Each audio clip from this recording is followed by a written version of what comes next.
Hello, hello, hello, and welcome to episode 59 of the Cooler Guild. I am Coop Cooper, and joined with me, as always, is my co-host, Man Chris. Hello, hello. We are recording on Tuesday, March 31st, 2026. On today's episode, we get to go over both of the Reign's latest results, which happen to both be 2 big wins. Yes. It's a double dub pod. Double dub pod. Yeah, I'm resisting making the joke I want to make. What is the joke? I'm resisting. Am I not resisting? I just don't understand what the joke would be. Oh, okay, never mind. Yeah, don't make it. Yeah.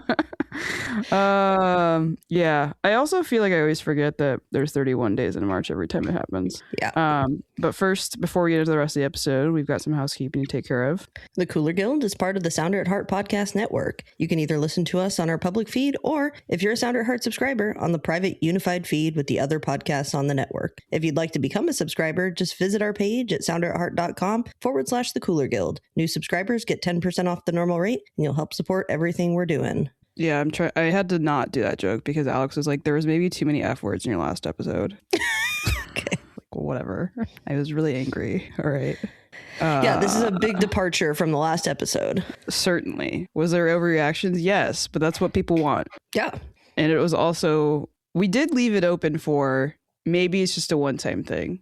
And hopefully that is actually the case. We've got a lot to go over, though, because we didn't cover the last 2 games yet. So we got 2 games to get into. It's great. It's great. I'm very happy about what happened. Yeah, the turnaround was always going to be interesting, right? Yeah. Going in to play KC, who had a rough couple first weeks. To say the least.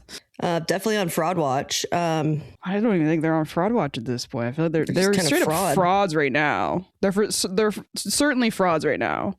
Why did you think hiring a guy who couldn't coach men could coach women? That's what I don't get. Just because he coached in MLS, somehow that means he's qualified? He was bad in MLS. Yeah. I don't get it. I don't get it either. I know they've got a few injuries, but like we all know that they're so stacked. Yeah. So I don't really feel like it's an excuse. Let's talk about before we get into specifics here, let's talk about some things that we noticed through both matches. They had success in similar ways in both matches. There were a lot of differences, but there were a couple consistent things. One of them was Sofia Huerta. So good. Incredible. She just made KC look stupid. And her placement and weight on her crosses. This is the player that we remember from the pre-OL Lyon transfer days. Yeah. Also credit to Mercado for getting that good finish on that first one, because that was really well placed and she had the right amount of power on that too. So, and also with the new 4-back system, big fan, number 1. But it doesn't work without the help of the defensive midfield. And throughout both matches, Sam Mezza's being Sam Mezza. Yeah, she's very, very fun to watch. I love watching her. Every time she has the ball at her feet, it stays so close. She's also slipping, like when she does get forward, she is trying to slip balls through and they might hit a little bit of traffic on the way, but they still a lot of times get to where they're supposed to get to. And it might take a couple of kind of hitting someone's shin or something through that, but she just stays on it and is very, very determined to make sure that she doesn't really lose the ball. That's what I noticed when I was rewatching the highlights from the KC game today. And along with that, defensively, if anybody's losing the ball in the midfield, her recovery speed is so quick that she's winning the ball back before they can really get a quick turnaround of possession and get into trouble in that sense. She reads things really well. Yeah, I'm a big fan of hers. I'm excited to watch her more this season, as I was last season. But you want to talk about the KC game? Yeah, let's get into the KC game. Yeah, first game in Spokane. Went pretty well. Yeah. I wasn't sure how any of this was going to go. I guess I didn't really realize, and it does make sense that the field was a little bit shorter. Like width-wise, yeah. Narrower. So a lot of, I feel like we did see a lot of balls kind of being placed out on both teams. I don't know that they necessarily adjusted to that in the next game that much, but it does work to their advantage defensively. But that wasn't even really what was the highlight of this game. We scored 3 fucking goals in the first half, and we could have scored more. It was it was like, I don't know how KC has, like, how have they, like, digressed so much from last season? I'm not sure, but I will say I want to come at this match from the back end of the Portland game. Yes. We have to mention that. Because there was a lot of questions losing against 9 players 2-0. And so I think we knew that the KC game wasn't necessarily going to answer questions about the team as a whole, but it would answer questions in regards to the mentality of the team and if that was going to completely defeat them and make them spiral, or if it was just a drop in the bucket, something to just take the lessons from it and move on. Yeah, I wasn't sure how it was going to work out. I knew it was another quick turnaround, right? All of this has been like game, go, and it has been the case for also KC. So it's not like they had an advantage. It didn't seem like we really had an advantage. We had maybe like an extra day or two, but given everything that we had to deal with before the Portland game, I feel like it kind of evens out. Yeah, they responded in a dream way. I did not expect this. Yeah, I was just shocked, honestly. I mean, they really did make them look silly for like one whole half. I mean, they could have scored 6-7 goals and it wouldn't have been strange. No. The chances they were creating, there was so much chemistry between all of the players. It was very fun to watch. It clicked. Yeah. It just finally clicked. Yeah, and you saw the fact that they didn't want the game in Portland to be any reflection of who they are as a team. And that was omnipresent. Yeah. I was like, oh, okay, I think we might be all right here. Okay. Yeah, we're okay. Dickey registered her 14th shutout for the Reign. That's a new club record. Weird stat that's the club record. Well, given our goalkeeper history. But they didn't used to play that many games, like in Hope Solo's day. That's true, but I don't know. It's so weird, though. I mean, we all know Buhati wasn't getting that, but... Anytime I can bring up Buhati, I will. What a beautiful disaster those days were. Oh, so fun. So fun. People were complaining about how this team's maybe not fun, but is that the kind of fun you want back? No. Exactly. Yeah, congrats to her. Really should have gotten 15 the game after that, but I guess we'll save it for another day. Yeah. But in the sense of that whole Sam Meza, the defensive midfield, as well as the defense, really holding their own. I mean, you got Huerta back there disrupting. You've got Maddie back there. Mm-hmm. And Phoebe McLaren has kind of been a silent killer this season. She has. It sucks that we had the Portland game to like see blunders and stuff, but we both know how good she is when she is not having to deal with everything that was shitty before that Portland game. Yeah. She is one of the best center backs in the league and doesn't get praised for it. I've been really happy with how the back line has kind of recovered. And even Emily Mason, being a young player, having that defeat, getting the start again, because again, Bug is still out, and coming back and having 2 really solid games. Yeah. I would even say that the Louisville game is the best I've ever seen her play. I think that's fair. So, like you wrote in here, what worked was disrupting Kansas City. 22 interceptions and 19 tackles. Can't beat that. No. And to get 3 goals and to create enough chances to maybe score twice that many. Yeah. That's not something we've really seen, because like our complaints during the Portland match were just how boring and predictable the attack was.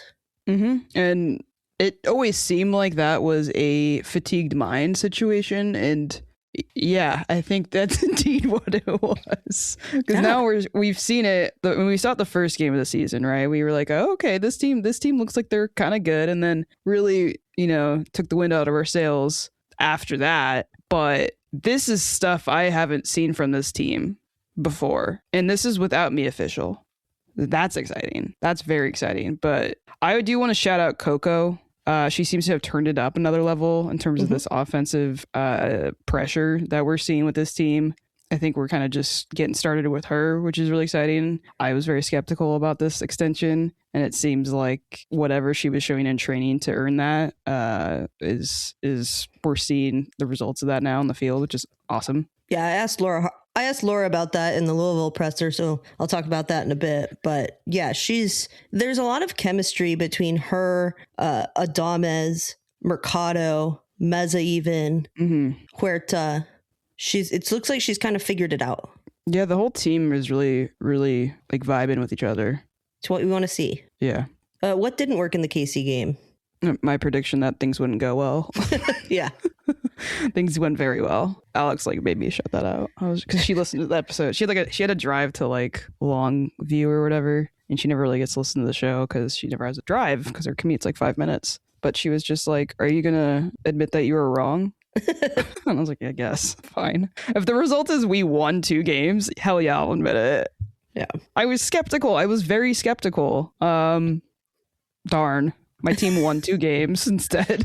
It's kind of you want to be wrong in this instance, though. Oh, absolutely, absolutely. I mean, and also like truly had no idea how any of this was gonna go because like we have never had this situation before of having to go play 3 games, however many hours away in a stadium they haven't played in like this as their home field. Very weird circumstances. So I was also a little bit because Madison Curry did the pregame presser for this game, and they didn't train at the stadium. They trained at Gonzaga. Oh, okay. So I was like, oh, how's that going to work?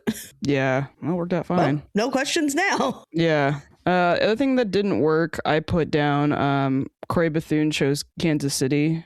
I think she should have come here still. And obviously things are kind of not going well in Kansas City. Girl, that's on you. Yeah. You joined a team that seems to be way too stacked, hoping that it would all click with a coach who I don't understand.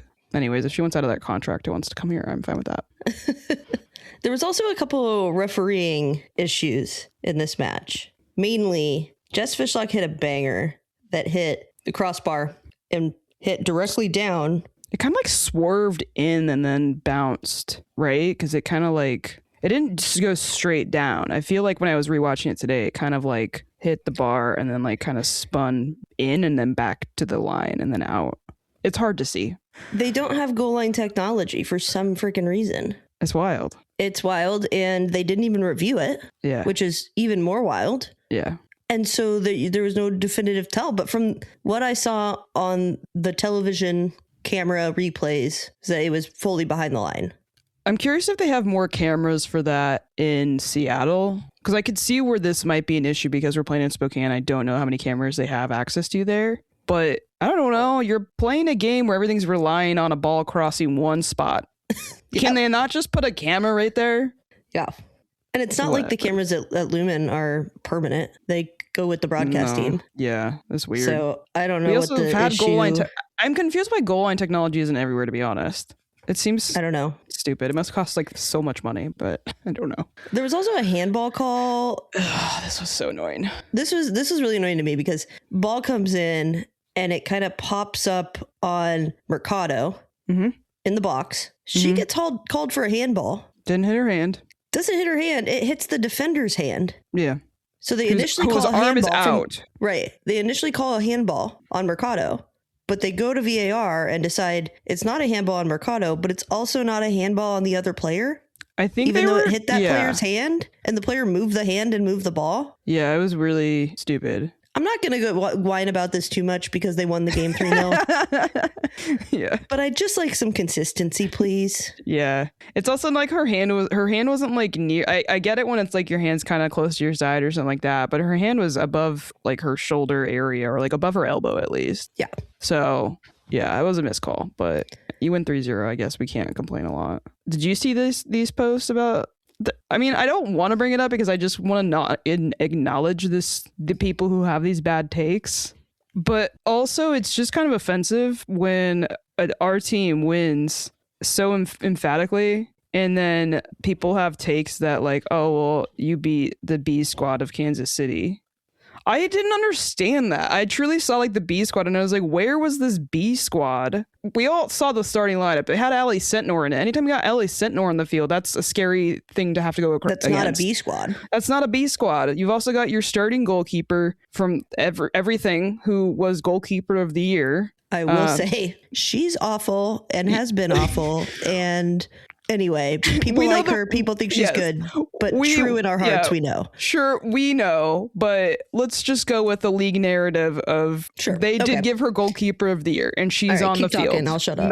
Not the B squad. She's not the B squad for Kansas, right? She's probably shouldn't have been goalkeeper of the year. Absolutely. Sharples is on the field. Izzy Rodriguez. You substitute on Croy Bethune, Lola Bonta, Dabinia, and Michelle Cooper. Get out of here. Like, I know it may be like one game after the Portland game. You don't want to give credit to the Reign yet, but it just is so disrespectful to me to just kind of say, oh, well, the Reign got a win, but it was against Kansas City's B squad. Who do you think our team was like? Like we've been rotating like fucking crazy. I'm not saying we have a B squad that we put out there because we know how to rotate our players. But we're not out here being like, well, we don't have me official, so I guess this is our B squad. Yeah. We all know Kansas City is stacked. And if they aren't able to figure it out, that's on them. That's not a B squad situation though. And if you want to go on equity here, right? They put out the same team over the weekend and lost to Portland 2-0. I don't see them shitting on that team, do they? You're just not good. No, they're not good. I also just feel like they always, there's people who said this, they always find ways to make digs at Seattle, and it doesn't ever feel like they actually watch them. And they have a lot of followers too, and I don't understand why, because it really doesn't seem like they actually watch anything. Just gonna go ahead and say it. Because they've had success. That's what happens when teams have had success in the past. Yeah, well, you just get two men and a microphone. A lot of bullshit gets said. Moving on, because it was a positive match. I don't want to end on a bad note. It was a very good match. They brought in. Did you were in that presser? You logged on? No. Oh, okay, never mind.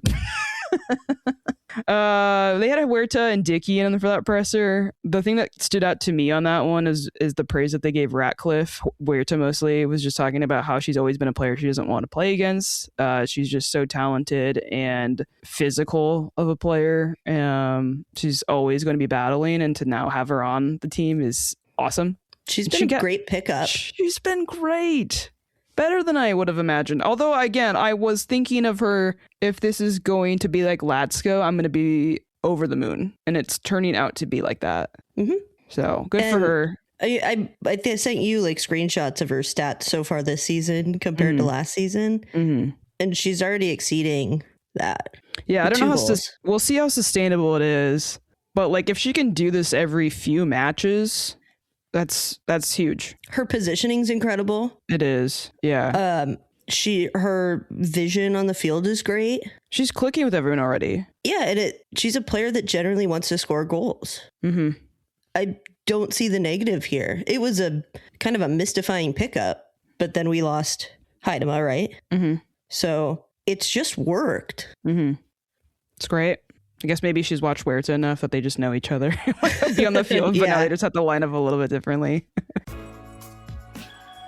Thank you for listening to the Sounder at Heart Podcast Network, which now includes No Sarietes, Lobbing Scorchers, and the Cooler Guild. We've been independent since August of 2023, but need your support to make sure it continues. Although this podcast is free, it's only made possible by your continued support. Memberships start as low as $25 a year, which not only helps make podcasts like this one happen, but also gets you access to everything we produce. If you're able to support us at higher levels, starting at $75 a year, you gain access to a host of other perks, most notably entry into our members-only Discord, where the smartest, funniest, and most engaged commenters share their thoughts and ideas. To find out more, just visit sounderatheart.com and click the subscribe button in the top right corner. Thanks for listening. Let's move on to the Louisville match. Fun notable stat from this one is Ainsley McCammon became the youngest player in Reign history to register an assist at 18 years old, and that was on Montessier's goal. Pretty cool. She is so good. I'm still a little reserved about her. Really? That pass was so nice. The pass was great. Offensively, she's incredible. Yeah. I worry defensively with her sometimes. She'll get there. Again, she's young. Yeah. I'm just saying for right now, I'm not going to amp up an 18-year-old before I see the full. Sure. But yeah, that was really cool. I was at this game. I drove 5 hours to Spokane to go to this match. Did you go to the goat thing? The trash goat? No, I didn't go to the garbage goat. Oh, garbage goat. Sorry. I called it the trash goat on the last episode, and then I turned off my mic and I was like, it's the damn garbage goat. Anyway, I did not go. I told several people about it, but I did not go. It was cool. The stadium is small but nice. It's a cute little place to play right in the middle of downtownish. I found parking really easily. It was cool. It was a neat little place. They did during this game though. The press box is like glass on both sides. So there's no like really walls on the side. There's some, but like mainly you can see into the 2 boxes next to you. Mm-hmm. On my left was the broadcast team. On my right, there's like 5 seats in the press box. On my right is the players box. You can hear them and see them as they're reacting of the non-rostered players or And it was just funny. It was an interesting environment, but it was cool. It was neat. They won this game too. Mm-hmm. I was so happy that this time I didn't drive hours to watch a defeat. Yeah. It was a bit of a redemption for me. Yeah. When I watched the first game against Kansas City, I was like in such like a bad mood from the Portland game still when it started that I was like, I'm not going to take notes. I'm just going to like enjoy watching my team and whatever happens, happens. And then things worked out well. So when I watched this game, I was like, I'm going to do the same thing because I don't want to do anything different. I want to make sure we get a good result again. So I didn't really take notes, but I was just watching it and just enjoying what the team was doing. And it really was nice to watch. It was really cool to watch. There's so much good combination play, especially on the right side of the field between Montesier and Adames and Mercado. And we kind of saw that happen with the Mercado goal. I'm really glad that Meza realized she was not in the best spot and gave the ball to Mercado. Yeah. Mercado, I was a little bit lucky on that. Yeah. That was kind of brutal to watch. That was really, really rough to watch. Watching Jordan Bloomer let the ball go through her legs. Who's been pretty good. Yeah. She's not a bad goalkeeper. She's a good goalkeeper. But that's the shitty part about goalkeeping. You take the ball, your eye off the ball for less than half a second. Yeah. And it's going through your legs. Yeah.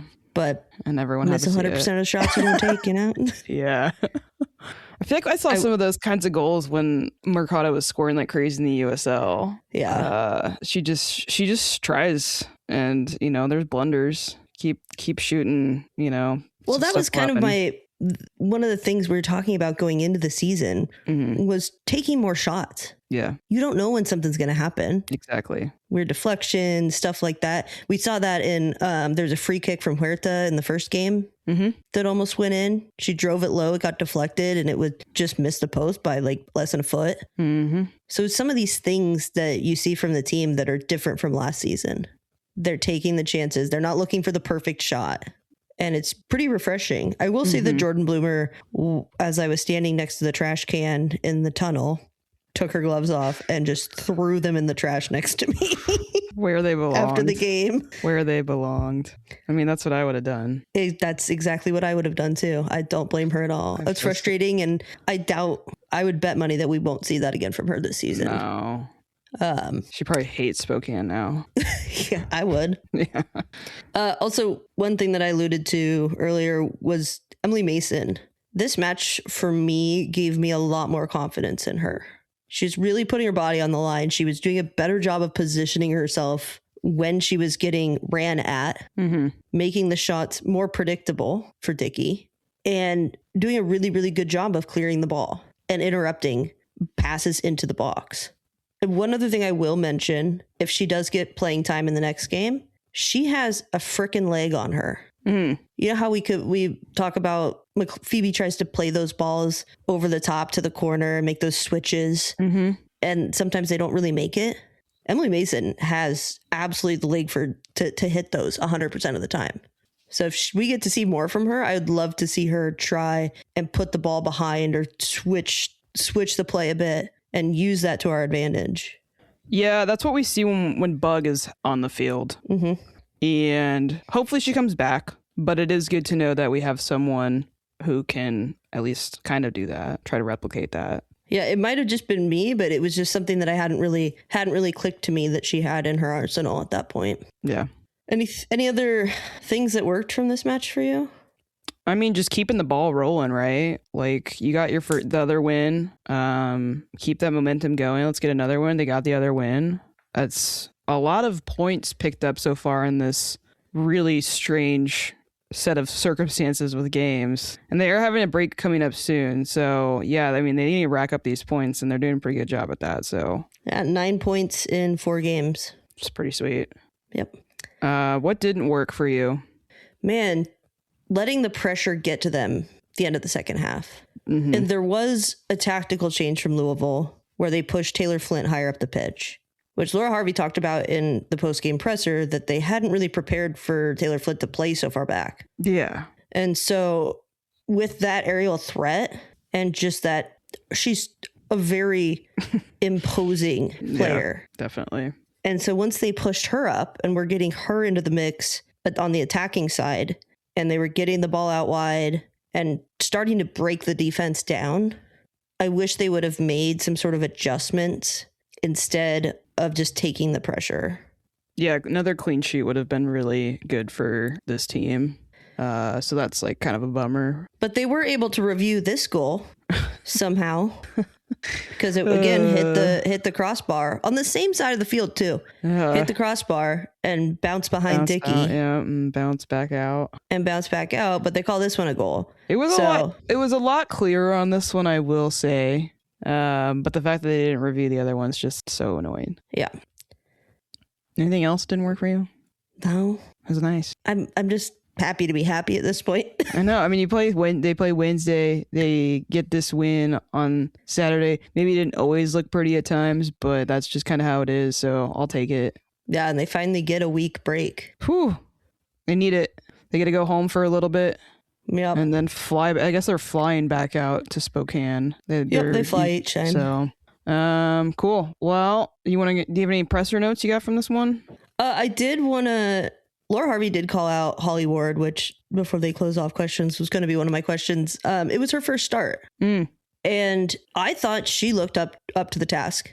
She has the speed, and we only got to see her for 20 minutes in the Portland game. And that was always going to be a mess. But then got to see her start in this match, play over half. She's quick. She's smart. And she's physical enough to be able to get in there and cause some havoc. So I'm excited to see kind of what they can get out of her throughout the season and where she kind of goes. Was she did they give her what kind of contract did she get? I'm trying to remember. That would be something you'd need to look up. I couldn't remember. I was just thinking about the doctor player that we signed short term too. When I was thinking about this, I was like, Alex, I found the perfect jersey for you. It's a 2-year contract. So cool. Yeah, I couldn't remember because there's kind of been some short term ones and not short term. So I was just making sure, she was going to be with the team for a bit. So yeah, I think that's something to keep watching for. Harvey also talked about Coco because this season's really been a new kind of wave for her. Yeah. I remember how skeptical everybody had been. And I said, give it a minute. I mean, I was growing impatient. We gave it a minute, and look what she's cooking. Yeah. Somebody in the Discord said it's the year of Mondesir. Let's hope so. It's got to continue. So she keeps it up, but she said, she didn't travel to Haiti for the call-ups or traveled to play with the Haitian national team. So Laura said she was able to train, be fit, strong, and healthy. So they didn't say why she didn't travel still. Yeah, I mean, I would assume with all this shit going on. I thought it was interesting. Meza herself brought up the Portland game, not to beat a dead horse, but, she was in that presser and you saw the body language with her.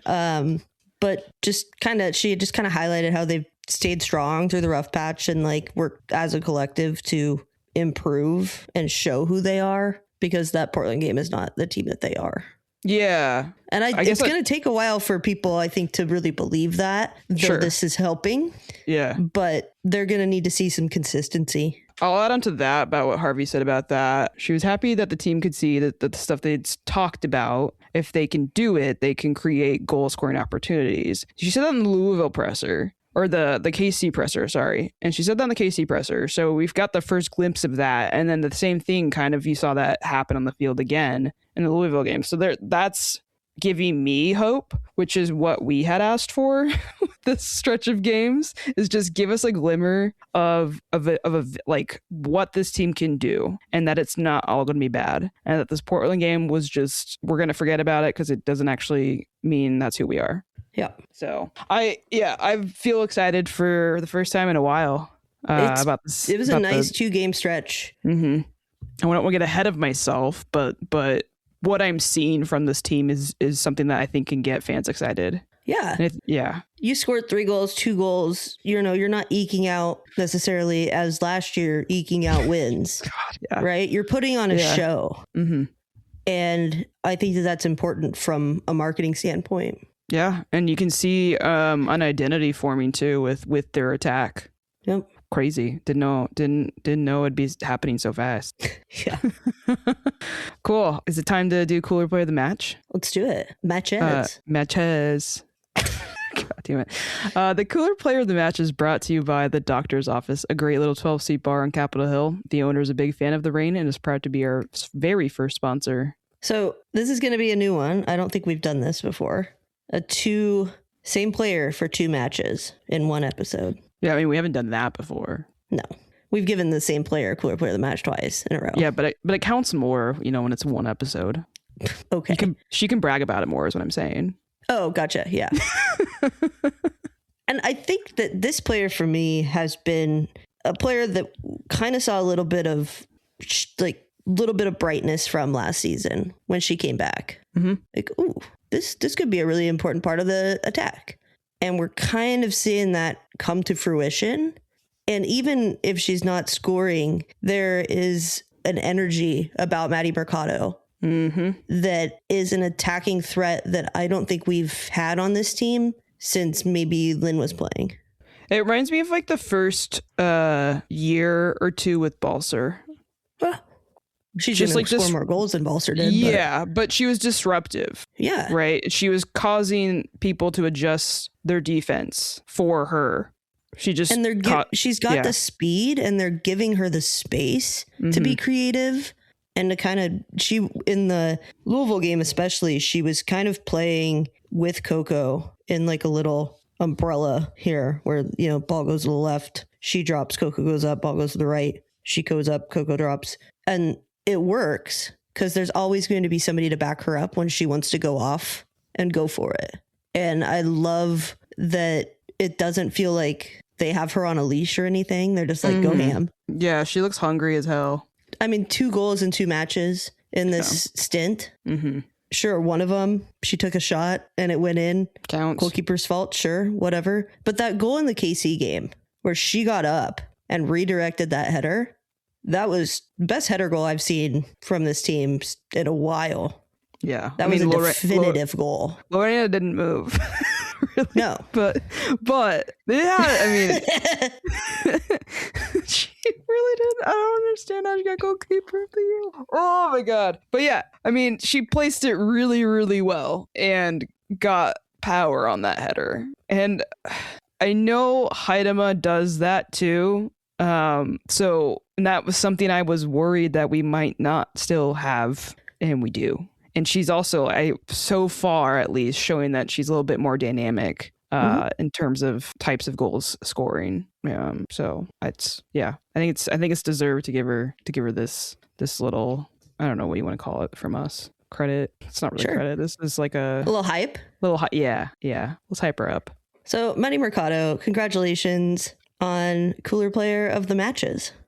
And thanks again to our sponsor, the Doctor's Office. The Doctor's Office is the best place to grab a drink before or after a rain match. Make an appointment today. Go celebrate the rain win. Order one of their limited edition cocktails, like the Green Flag, a pistachio dream laced with vodka, Swedish punch. Spelled a little weird. I had to make sure I was pronouncing it right. I think that's right. Punch. And vanilla. Unapologetically dessert first and dangerously easy to love. Check out their Instagram at TDO Seattle, or better yet, go drink there in person. Cheers. Cheers. I love pistachio. I'm allergic. I was like, I think you're allergic. I know, because I was looking for a drink to do in the last episode. I was like, I can't do that one. I can't drink that. Yeah, you and your tree nut allergies. Do you have any overall thoughts that you want to get out? Just to kind of put a little bookend on this. We're not quite to the end of the three matches in Spokane, but 2 out of 3 so far is pretty good. I'm happy. Yeah. I think the team is trending in the right direction. Mm-hmm. And I just want it to continue. I don't want to say anything to jinx it. Mm-hmm. The attack being dynamic is something that I was somehow wishing for this season. I didn't know what pieces we had to that puzzle. Yeah. But it seems like they're using what they have and they're making it work. Absolutely. I had my skepticism about it for sure. I'm still skeptical. Yeah. I mean, Louisville's traditionally not a great team. No. KC this season has been god awful. Yeah, they're really off the rails, man. I mean, Orlando's probably Orlando and Portland are the best teams we've played this season. Yeah. And we blow out Orlando. Well, we don't really blow them out, but whatever. And then, lose to Portland under the really weird circumstances. So I think that it's trending in the right direction, and I'm happy about that. And I'm finally excited to watch the next rain match. Absolutely. Cool. Well, let's quickly go over some NWSL results from. It was a chaotic Wednesday. It was a fun Wednesday. Yeah, I think everyone seems to have been affected by the early loaded schedule. Because Denver came out with a 2-0 win over Gotham. Gotham's definitely on fraud watch. Yeah, I think they'll figure it out, though. They're gonna figure it out. There's just no way they won't.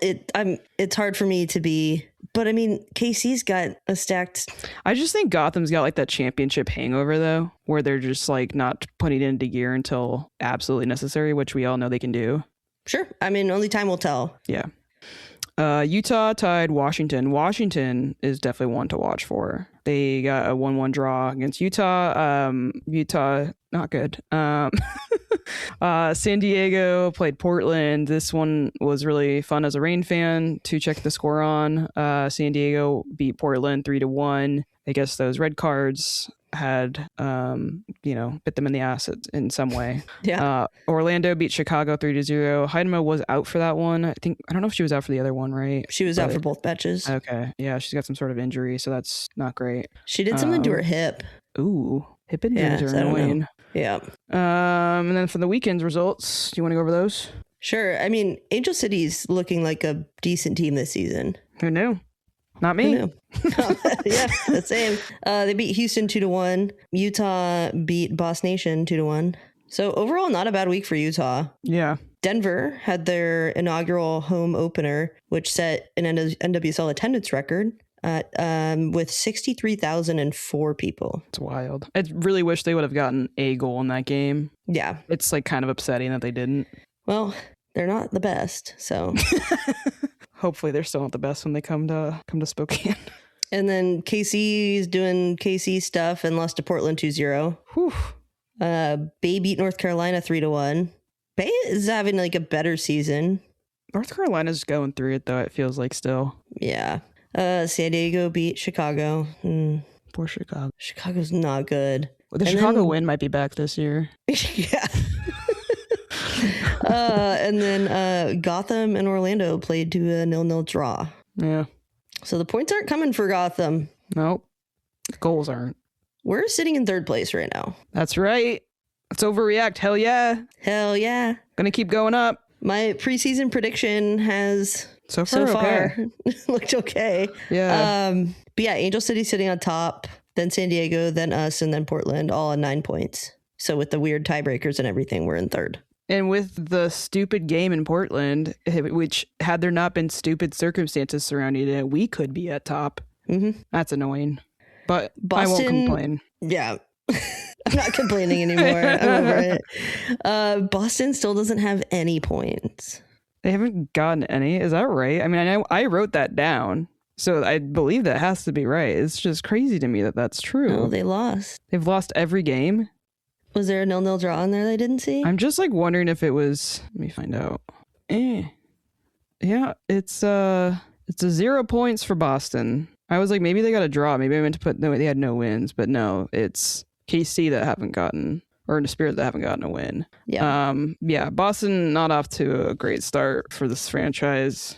They channel their inner KC Boston has a win. Yeah, I meant Spirit haven't registered a win. They're tied. They've tied 3 games. Yeah. What I put in the note about what KC and Boston have in common is that KC is tied on goal to get goal differential with Boston with like -5. Chicago's at -8. Oh God, which is on track for last year's stuff for them. We're at +3. I like it. After the disaster, and I mean, we just at some point we will just maybe be able to not acknowledge it, but to be +3 after that disaster, pretty cool. Yeah. So things are looking interesting at the table. What do you think is going on with Spirit? I don't know. Do you think Croy Bethune is that big of a piece? Because that's kind of what I think. Could be, but if Croy Bethune was that big of a piece, why can't she do anything at San Diego or at I KC? think they have too many pieces there. I think it's all just like a bad combination of things. But I don't know. Part of me also just feels like Spirit get like, because they got so far that they're just kind of still feeling gassed from that run. That's a long hangover to attribute that to. Well, sometimes we wouldn't know. Fuck. I don't know. I will say we did have 3 players on the W Galazzo team of the week: Phoebe McLaren, Sam Meza, and Modestier. Nice. Which is great. Yeah. Get your flowers. Let's move on to the Reigns, preview the Reigns' next match. They're playing the Denver Summit, who are coming out to Spokane. That'll be Saturday, April 4th. It's at 5:45 for some reason. It's going to be on Ion. Is that one also on Fox? Do you know?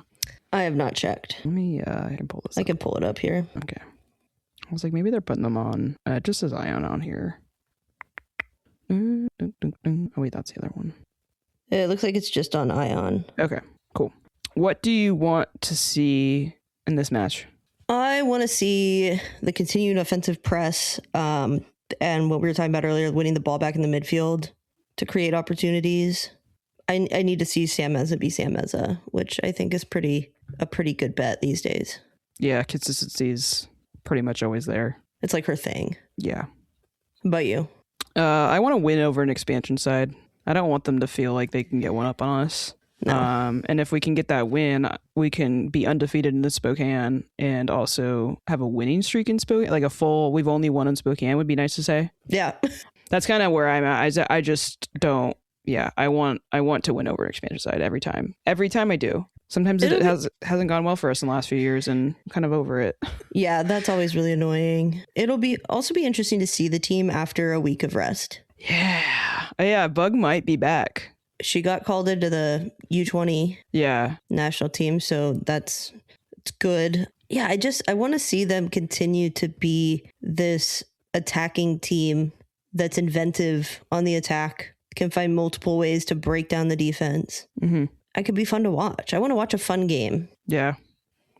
More of it, more fun, because we've been having fun. We can keep having fun. This was a really fun week. It was, which is great because we need that these days. It would have been the worst 5-hour drive back home had they not won. Oh man, that would have really sucked. Yeah. Yeah. I said it was great. Yeah. It's kind of a bummer they didn't get that bus going with enough people. They were planning to have like this bus shuttle to like all the way to Spokane and back for fans, but not enough people signed up for it, which if I lived in Seattle, do I want to go to Spokane? I'm not really keen about that. It was really nice. I stayed at a campground. Mm-hmm. I had my little mattress in the back of my Subaru. Oh, nice. I brought some firewood, had a nice little fire. That's the thing about the bus is they were taking you back that night. I don't want to get back into Seattle that night. I want to hang out. I'm just saying, if you don't take the bus. Yeah, camping makes sense, though. You could do a little camping trip. I was by myself. It was great. And then the next morning, I went on a little hike, found a little bridge over the Spokane River that was gorgeous. Cool. Well, go to the game if you want, I guess. Go camping. Man, you're going again, right? Or no? No, that was enough. Okay. I was like, that was a bit much. But, maybe they'll get more people in Spokane. I don't know. It's an okay turnout. I will say, like, the crowd was good. Yeah. Like, they were loud and, in that smaller space, it's easier to have a little bit of atmosphere with less people. Yeah. So it was pretty cool. Yeah. I mean, fun experience for, I guess, this part of the rain, just. And I'm also kind of wondering how much people like in town and in the surrounding area are like hearing about it. Yeah. You know what I mean? Yeah. Because like they had the Wednesday game. That's hard to get to for people. Saturday was even better. Okay, they won again on Saturday. Mm-hmm. We got another week. Mm-hmm. People are probably going to come back again for next weekend. And are they going to bring friends? Yeah, hopefully. Are more people going to be able to make the game? So it'll be interesting to see how the turnout is. I did see that joke about, I think it was a Portland fan made it, which like, fair enough. It was like the Seattle, Tukwila, Spokane, OL, Tacoma, Rain FC. I was like, yeah, we're at that point now, are we? Like, where else could we play as a home stadium? Not really sure. Literally nowhere else. Yeah, Brenton might be on the horizon, unfortunately. Boo! If any of the owners from the Sounders are hearing this, boo! Don't move to Renton. All right. Any shout outs? The OG, I want to shout out the OG. Probably the most known fan in the Rain fandom. Our good friend of the pod, our friend Matthew. The team announced today that they were doing for the home opener in Seattle a ticket special where you could sign up for certain tickets and get fucking claws. Foam claws with no contact with Matthew, who created the Claw Squad. He made a bunch of them too. I went back into the chat and found a picture of the first time I think I saw the pictures. He said, unpacking them now to let them air out and expand to full size. And this was July 4th, 2025. He started doing this and bought boxes of them, handing out to fans. Yeah.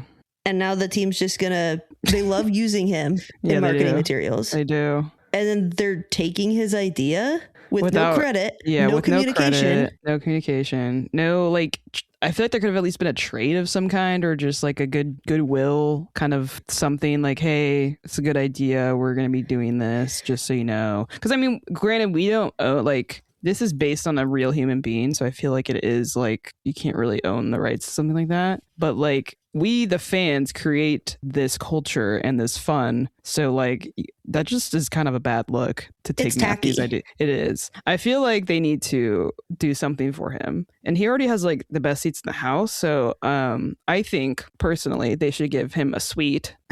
Either that or give him the golden scarf or whatever they do. Well, yeah, they need to do something for him because this is kind of fucked up. Sorry, his signs are incredible. He's always at the match. Yeah, energy's great. Yeah, he knows his stuff. We complain about the atmosphere at Lumen and how it lacks. Not with him. Well, this is one person that's absolutely doing literally everything in his power to change that. Yeah.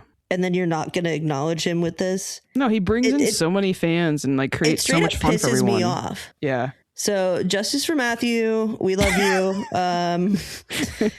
I've actually, in the background, I've even got my button that I got from him, and he even made us buttons because he's so nice. But he made those like three. I'm not gonna butcher this time. The 3 Lu moon. Yeah. But anyways, he loves this team so much. And it just pisses me off that the team that he loves so much won't even acknowledge his contribution and instead frickin' goes and steals it. Come on. It's bad luck. Not that it's necessarily his, but I mean, you have to acknowledge that the OG fan that brought it into the arena is just crazy. I mean, he would be happy if this somehow did increase ticket sales a lot. But knowing the Rain's marketing in history, it's probably not going to do that much. This is again some front office gripes. Yeah. Like, how out of touch are you? Yeah, it's not great.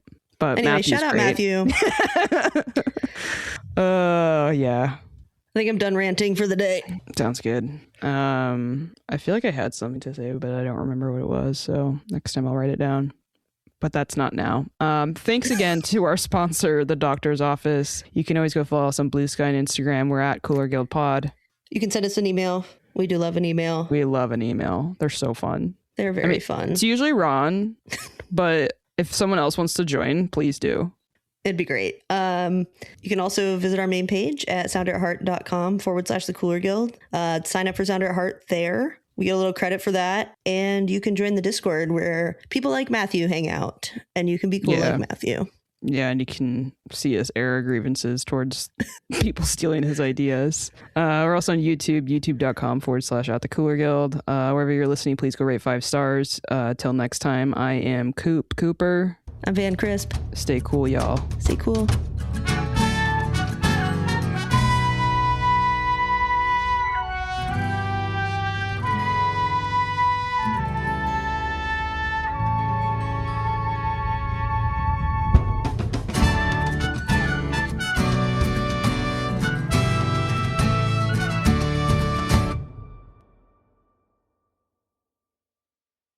I'm trying to, again, Alex said I said too many F words, so I'm just trying to reel back a few of the things that come to the top of my head sometimes. Don't let your wife get in the way of your dark humor.